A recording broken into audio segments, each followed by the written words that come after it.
L'allié de 10 ans rappelle ses délégués. Louis Gizenga, bonjour. Bonjour. Vous avez rompu alliance? Non. Vous êtes toujours allié du président Joseph Kabila? Effectivement, comme vous aviez commencé, rappel. Ce n'est pas comme un rappel des ambassadeurs, mais c'est un rappel pour avoir des instructions auprès du secrétaire général, chef du parti, vu le fait que pour le moment le dialogue est à l'arrêt. Il fallait quand même que les délégués entrent auprès de leur secrétaire général, le fassent rapport et reçoivent de lui des instructions. Ce n'est pas une suspension de participation? Non, pas du tout. Très bien implanté à la base, le Palou, je suppose, est plutôt pour la séquence des élections locales aux élections présidentielles? Bon, en temps normal, vu nos principes, vu notre idéal, nous sommes toujours restés attachés aux élections locales qui ont toujours eu des difficultés pour être organisées. Et ça, nous le regrettons. Mais aujourd'hui, nous ne sommes plus en temps normal. Nous devons résoudre une crise et nous devons la résoudre ensemble. Nous devons nous écouter. Et si nous nous écoutons, nous pouvons trouver une solution ensemble. Ici, nous sommes dans une situation un peu d'exception. Les situations d'exception feraient que vous alliez à l'encontre de votre allié qui défend la thèse de l'élection à la base avant l'élection présidentielle? Non, nous avons bien dit dans notre communication de ce jour, aujourd'hui, que nous sommes dans la fidélité. Nous nous accompagnons. Vous comprenez? Et nous n'avons pas encore donné une position par rapport à cela, mais nous marchons ensemble. Et je vous dis que pour nous, normalement, pour nous, les élections doivent commencer de la base au sommet pour que le pouvoir du peuple, il commence à la base, le plus proche du peuple, et puisse monter au sommet. Ça, c'est notre principe. Mais nous attendons voir comment nous allons évoluer avec nos partenaires, évoluer avec ceux qui sont au dialogue, pour voir, nous allons nous aligner au principe qui sera dégagé consensuellement par tous. Vous allez vous aligner au principe qui sera dégagé consensuellement, mais vous n'allez pas militer pour que ce que vous pensez mieux soit adopté. Nous allons militer sur ce que nous allons nous entendre dans la majorité. Nous avons demandé à ce que nous puissions non pas faire le nombre, mais participer à la stratégie. Vous comprenez? C'est là que nous allons nous militer avec ce que la majorité aura dégagé dans une logique d'échange par laquelle le parti politique, le Palou, va participer. Aujourd'hui, vous réaffirmez que vous êtes toujours en alliance avec le président Kabila, mais vous vous plaignez de ne pas être consulté au moment où des options doivent être levées.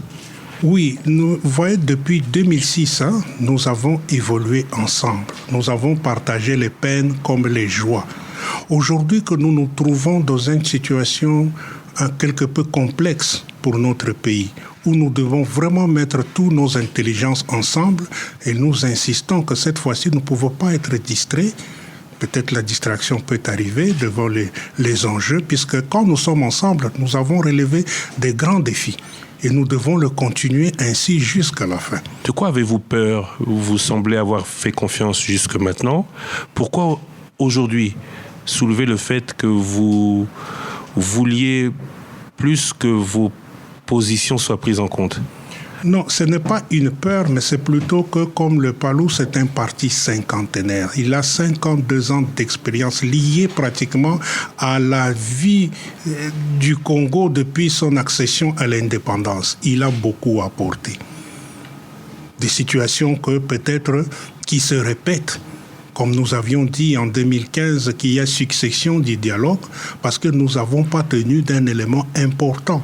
Et c'est le Palou qui a mis ça sur la scène que voilà pourquoi nous partons des successions des dialogues parce que nous ne répondons pas à la crise originelle. Et ça, seul un parti cinquantenaire peut le dire. Et nous avons beaucoup apporté. Pour revenir à ce que vous avez dit en 2015, votre souci, c'est que le dialogue ne soit que pour les élections. Les élections ne se tiendront pas en 2016. Est-ce que vous suivez le schéma qui est combattu par l'opposition d'un glissement quant à l'organisation de ces dernières? Non, il faut suivre l'actualité aujourd'hui du dialogue. Nous avons déjà franchi plusieurs étapes. l'étape comme quoi il faut l'enrôlement, enfin un nouveau fichier électoral. Les gens sont aussi conscients qu'il faut organiser les élections en bonne date, puisque techniquement ce n'est plus possible, semble. Et ça, c'est déjà acquis, c'est-à-dire que tout le monde est d'accord sur cela. Peut-être maintenant la pierre d'échappement, c'est le fait de savoir l'ordre des élections. Mais quant à dire que ce que le PALU demandait pour que le dialogue soit pour les élections, nous sommes heureux de voir que ça a été suivi par le reste de la classe politique. Vous disiez que vous ne vouliez pas à ce dialogue qu'il y ait d'arrangement particulier. Effectivement. De quel arrangement parliez-vous? À quel arrangement pensez-vous? Oui, mais c'est ce que nous avons un peu vu dans les dialogues précédents, le partage équitable, équilibré du pouvoir, mais dans quel but? Nous voulons que les choses, que nous, l'objectif principal soit organiser ces élections. Vous pensez que ceux qui aujourd'hui sont de l'opposition, qui n'ont pas été avec vous ces 10 dernières années, à qui on demande de faire preuve de patience quant à la désignation du futur président de la République, pourraient accepter d'attendre sans être eux-mêmes à l'organisation des scrutins? Non, sans être au gouvernement? Bon, c'est un point que je ne pourrais pas me glisser puisque ça n'a pas encore été l'objet du débat, puisque c'est la chose à laquelle nous allons aboutir après qu'on ait eu une entente de la date des élections, c'est de quelles sont les énergies qui devront être mises en place pour que nous puissions effectivement arriver à organiser ces élections. Alors je ne voudrais pas m'aventurer sur ce terrain. En termes d'énergie, vous pensez qu'il est possible que quelqu'un accepte d'accompagner un autre sans qu'on lui confie quelques responsabilités? Peut-être je pourrais donner mon avis personnel. C'est pour dire qu'il serait logique que dire que c'est une nation qui appartient à nous tous. Il serait logique que nous mettions l'énergie des uns et des autres ensemble pour que nous puissions atteindre un objectif que nous tous attendons. C'est ça. Alors quelle est la forme que ça prendra pour mettre les énergies ensemble? Ça ne dépend pas de moi ni du PALU, ça dépend effectivement du dialogue qui doit résoudre tout cela. Vous dites que le malheur de ce pays, c'est tous ces arrangements. Non, le malheur de ce pays, c'est qu'on a eu le 5 septembre 1960 est entré un virus dans la vie politique congolaise, une crise entre deux courants politiques, gauche et droite. La gauche qui avait des mains du peuple par les urnes, avait eu le pouvoir, et les libéraux qui sont venus les évincer d'une façon violente. Vous comprenez? Et ça a duré. Et jusqu'aujourd'hui, cette crise perdure. Et nous devons résoudre cette crise. Aujourd'hui, disons que la gauche, c'est l'UDPS, le PALU. J'aurais dû commencer par le PALU, excusez-moi. Vous êtes plus vieux que l'UDPS. Et le PPRD. Qui serait en face de vous et comment vous expliquez que certains qui sont du même courant que vous ne soient pas avec vous? Non, c'est avant de parler qui est de tel ou tel courant, il devrait y avoir un travail fait au niveau national pour que les partis puissent assumer leur identité politique. Et dans ce cadre-là, entre beaucoup de paramètres, avant de dire que je suis lumumbiste, je suis tel. D'ailleurs, ceux qui se sont dit lumumbistes dans le passé, ce sont eux qui avaient le sang de Lumumba sur leurs mains. Vous comprenez? Ce n'est pas parce que vous vous déclarez lumumbiste que vous l'êtes réellement. On doit voir votre parcours politique, votre histoire, et quels sont vos objectifs. Et c'est là, cette identité que chaque parti politique devra assumer, que nous aurons demain. Ceux qui sont vraiment de gauche vont se mettre ensemble, et ceux qui sont vraiment des libéraux vont aussi se mettre ensemble. Et je crois que des grandes nations ont évolué souvent. Presque toutes les nations ont élevé avec les deux courants bien définis, et pas comme notre démocratie actuelle où il y a 400 et quelques partis politiques sans identité politique. Quand on voit au niveau de l'Allemagne, au niveau de la Belgique, la gauche qui se mélange à la droite, dans le seul but bien défini de développer le pays, est-ce que vous pensez que cette logique que vous défendez accourt encore au Congo, alors que, qu'elle soit de droite ou de gauche, le seul but, ce serait le développement? Mais naturellement, la société congolaise, elle est divisée en deux blocs idéologiques. Ils sont là. Depuis 60, ils sont là, ils existent. Il y a les lumumbistes d'un côté et tous ceux qui n'acceptent pas le courant lumumbiste et qui sont pratiquement dans le courant libéral. Et le développement doit aller, comme le monde n'a que ces deux courants. Regardez bien que le monde est divisé en ces deux courants, comme le Congo aussi est divisé en ces deux courants. Et nous devons en tenir compte comme projet de société. Et c'est au peuple qui aura à choisir, non, voilà, je veux un projet de développement libéral ou bien un projet de développement de gauche. Qu'est-ce qui vous a manqué les 10 dernières années, vous qui êtes de l'AMP, pour... Non, je ne suis pas de l'AMP. Vous êtes allié de l'AMP? Nous sommes alliés de Joseph Kabila, président de la République. Et pas de l'AMP? Nous ne sommes pas alliés de l'AMP. Quelle est la différence entre, puisque vous êtes au gouvernement avec l'AMP, entre allié de l'AMP et allié de Joseph Kabila? Non, regardez notre parcours. En 2006, quand nous signons l'accord, nous signons avec Joseph Kabila, président. Et aujourd'hui, nous sommes sur cette logique. Qu'est-ce qui a manqué les 10 dernières années pour que vous asseyiez cette logique de gouvernement?